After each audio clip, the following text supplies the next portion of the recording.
Hindi naman. Magkano po yan pag nagpaano po? 230 minutes. 230 minutes.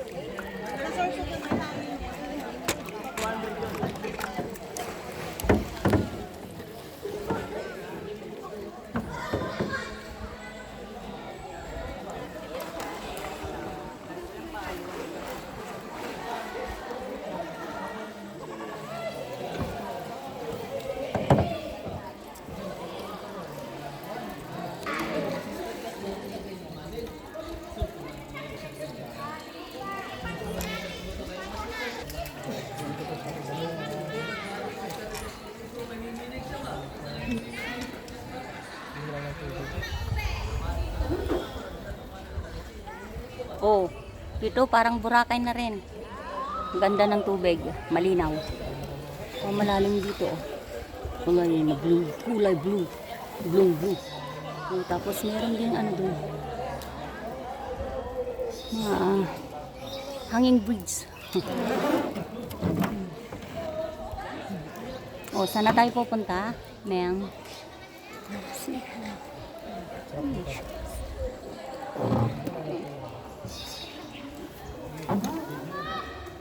Malayo nga lang dito.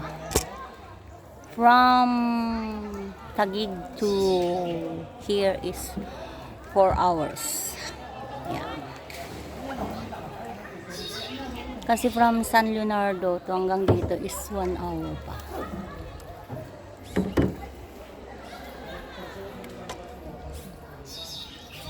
Ganda. Punta kayo dito. Kung nature lover ka, dito kayo pumunta. Tingnan nyo. Oh. Dito.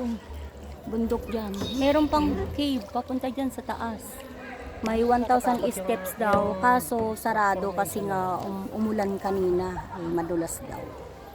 So dyan lang kami nakapunta sa may hangin. O tingnan nyo yung mga rock formation. Oh. Ang gawa ng Panginoon. Diba?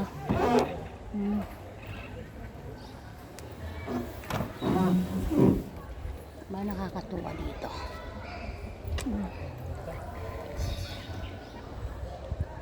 Umikot-ikot na ang aming kayak kasi wala na kaming ginawa kundi mag-video. Umikot na. Nakakalad na lang kami. Yan na. Bala na. Wala na magsasagwan.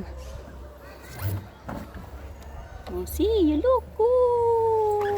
Ang ganda ng kalangitan, ng bundok. At saka mga bato na rock formation. Papaalod na lang kami. Wala nang magsasagwan ba para ano kasi ito nagbibideo pa kami. Meron ano dito. Hanging bridge. Hanging bridge. Yan, pumunta kami kanina dyan. Matibay naman. Sino kasama mo? Yan. Pumunta kami kanina. Marami kami. Oh. Meron pang mga zipline. Mga zipline dito. Oh, may zipline kaya lang di siya nag-ooperate kasi umulan. Ah, ayan na! Pwede na pala! Oh!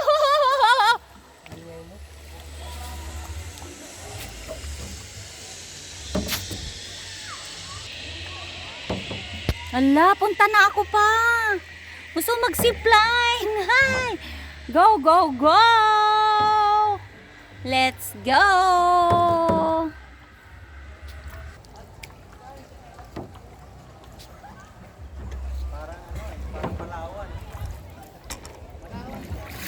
Parang Palawan daw. Oh, see.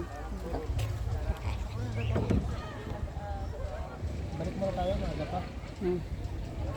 O, ipahiram na. Ipahiram na lang natin sa kanila 15 minutes para ano, total nakaiikot naman na tayo. See? So, hanggang dito na lang kami. Yung 15 minutes namin, bibigay namin dun sa mga pinsan ko para matry din nila nito kasi 30 minutes, sayang yung 15 minutes bayad ko ito, 200 half. Bye, thanks for watching. See you later.